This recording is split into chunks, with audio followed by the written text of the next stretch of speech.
जय करौली सर। करौली सरकार की जय। कहाँ से हैं और क्या नाम है? मैं मध्य प्रदेश में ग्वालियर डिवीज़न में शिवपुरी डिस्ट्रिक्ट से हूँ। नाम मेरा पंकज भार्गव है, पेशे से एडवोकेट हूँ। पंकज जी, क्या चल रहा था करौली सरकार आने से पहले जीवन में? अगर ऐसे कह लें इस बात को तो ज़्यादा अच्छा है कि जब से करौली सरकार आया हूँ तब से जीवन शुरू हुआ है। अगर इस बात को ऐसे कहें तो ज़्यादा अच्छा है।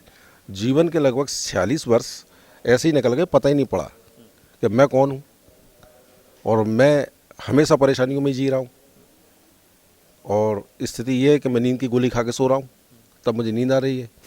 मैं लगातार बीमारियों में घिरता चला जा रहा था, स्पॉन्डिलाइटिस, रेनाउड और आपका हाई ब्लड प्रेशर और चक्कर आना, घबराहट होना। और जीवन में कोई लक्ष्य था ही नहीं कि ये तो हो रहा है, ये सब हो ही रहा है, लेकिन लक्ष्य कुछ था ही नहीं। ना ही जीवन में शांति थी, ना ही सौहार्दता थी, ना ही आनंद था। ये सब चीज़ें कुछ नहीं थी। करौली दरबार आने के बाद, 7 हवन करने के बाद, अमावस्या करने के बाद, 8वां सिद्ध हवन यंत्र की स्थापना करने के बाद आज मैं आप देख रहे हैं पूरी तरह स्वस्थ हूँ, मुझे कोई बीमारी नहीं है। और सबसे बड़ी बात ये कि जो मेंटली रूप से सकारात्मक प्रवृत्ति और सोच के साथ जीवन जीना प्रारंभ हुआ है वो करौली सरकार की कृपा है। करौली सरकार के बारे में कैसे पता चला था आपको? करौली सरकार के, चूँकि मैं परेशान था, मैं जब असहाय था, चल नहीं सकता था, स्पॉन्डिलाइटिस से परेशान था, चलने में ये चक्कर आते थे, तो मैं लेटा लेटा केवल यूट्यूब पे ये खोजा करता था कि मेरे लायक कुछ है या नहीं। उसी दौरान क्या कहते हैं एक वीडियो मुझे बाबा का देखने मिला। और उस वीडियो में मुझे ख़ास बात ये मिली सुनने में, आदरणीय गुरुजी डॉक्टर एस भदौरिया जी के द्वारा, जो बाबा जी के अनन्य सेवक हैं और पूरा जीवन ही उन्होंने बाबा जी के सेवा में और उनके भक्तों के कल्याण में लगा दिया। उन्होंने एक बात कही थी कि बाबा जी की ऐसी कृपा है कि जो लोग वीडियो देखते हैं उनके जो पित्र हैं और जो तंत्र हैं और जो प्रेत हैं वो सब के सब बंध जाते हैं और उस व्यक्ति को इतनी राहत मिल जाती है कि वो बाबा के दरबार आ सके। और मेरे साथ ऐसा ही हुआ। जैसे मैंने वीडियो देखा तो मेरी मेंटली जो स्थिति थी वो स्टिल हो गई, रुक गई। तो मैंने ये सोच लिया कि मुझे अब करौली दरबार ही जाना है, जिंदा जाना है, बाबा ही जिंदा पहुंचाएंगे स्वस्थ करके, और नहीं तो मर के आना है। मैं गुरुजी से मिला, गुरुजी से मैंने यही कहा जो अभी आपसे कहा कि जिंदा आना है मर के, तो गुरुजी ने ये कहा बाबा के दरबार में जो आता है, श्रद्धा से जो काम करता है, हवन करता है, वो जीवन तो पाता ही पाता है, ये तो तय है, उसका कुछ नहीं बिगड़ना। लेकिन बाबा की कृपा से, श्रद्धा से, विश्वास से इतना आनंद उसके जीवन में आता है कि वो कभी भी इस आनंद को महसूस नहीं कर सकता। जो उन्होंने खुद ने किया, गुरुजी ने, ऐसा ही आनंद मैंने भी महसूस किया। मुझे किसी प्रकार की कोई परेशानी नहीं है। जीवन में शारीरिक बात करें, मानसिक बात करें और आर्थिक बात करें जी, तो सब में किस में क्या क्या राहत मिल गई? मैं आपको बताऊं कि सबसे पहले जीवन में मेरा जीवन स्वस्थ हो गया, मैं जीवन में आनंदित हो गया। मेरी नींद की गोलियां बंद हो गई 1 साल से, जो मैं डॉक्टर के प्रिस्क्रिप्शन पर लेता था। मैं निश्चिंत होकर सोता हूं, मुझे कोई स्वप्न, कोई घबराहट, कोई बेचैनी नहीं होती है। बाबा का स्मरण 24 घंटे रहता है, दोनों समय आरती करते हैं। और इसके बाद जो आर्थिक जीवन था, लगातार पैसे का घाटा हो रहा था, लगभग 8 से 10 लाख रुपए का घाटा हो चुका था। अभी चूँकि मुझे 1 ही वर्ष हुआ है, घाटे की प्रक्रिया बंद हो चुकी है। अब केवल चूँकि लॉकडाउन था, उसमें कोई कुछ कर नहीं सकता, ना व्यापार चल रहा था, ना कुछ चल रहा था। अगर लॉकडाउन नहीं होता तो मैं शायद जितने का घाटा बता रहा हूँ उसका करीब करीब बाबा के आशीर्वाद से दुगना चौगुना कमा चुका होता है।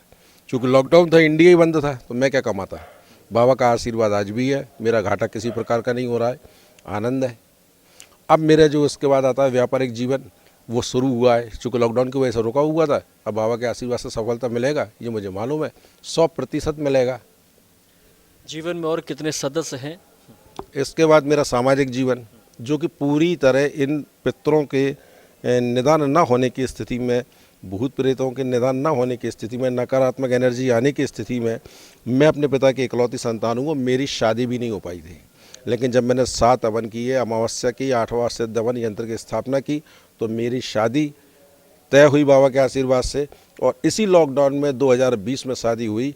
यानी कि जब मैंने हवन किए थे उससे दोबारा 1 साल होने के पूर्व मेरे 7 महीने में बाबा के आशीर्वाद से इस 46 साल की उम्र में शादी हो गई।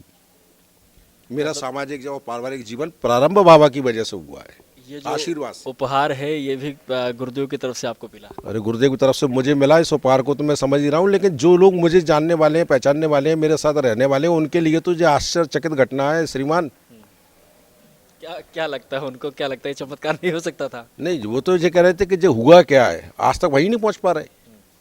भाई लड़की के पिता को समझा दिया या लड़की को समझा दिया या लव मैरिज थी या क्या था, जबकि बाबा का दरबार है, ये स्पष्ट बात है, कोई लव मैरिज नहीं थी, कायदे से अरेंज मैरिज हुई। अरेंज मैरिज में उन लोगों ने बात की, मैंने उनसे बात की, उन्होंने कहा हमको सब मंजूर है और शादी हो गई। शादीशुदा जीवन अब कैसा चल रहा है? अरे बाबा की कृपा से पूरा आनंद है साहब, सामाजिक प्रतिष्ठा, पारिवारिक जीवन और आध्यात्मिक जीवन सब चल रहा है, सब में आनंद है। बाबा जी की अनुकंपा हमेशा ऐसी रहती है और गुरु जी का एक बहुत पुराना भी कहना है, लगातार वो बात कहते हैं कि यहाँ इस दरबार में जो दो चीज़ें होती हैं वो सबसे पहले होती हैं, एक शादी और शादी के बाद की संतान। और बाबा से जिसने भी सच्चे मन से मांगा है उसकी ये मुराद हमेशा पूरी होती है। इसीलिए हम लोग हमेशा कहते हैं ये चमत्कारिक दरबार है, ये करौली सरकार है। अभी कुछ और भक्तों की बात है जी। मैं भी पहली मुराद मेरी पूरी हो चुकी है, सभी भक्त लोग जान लें, और दूसरी मुराद के लिए मैं दरबार में बाबा से प्रार्थना करने आया हूँ कि मुझे संतान की प्राप्ति हो। आपका कोई सवाल हो जो आप गुरुजी से जानना चाहते हैं या कोई जानकारी चाहते हैं तो कृपया इस नंबर पर व्हाट्सएप करें।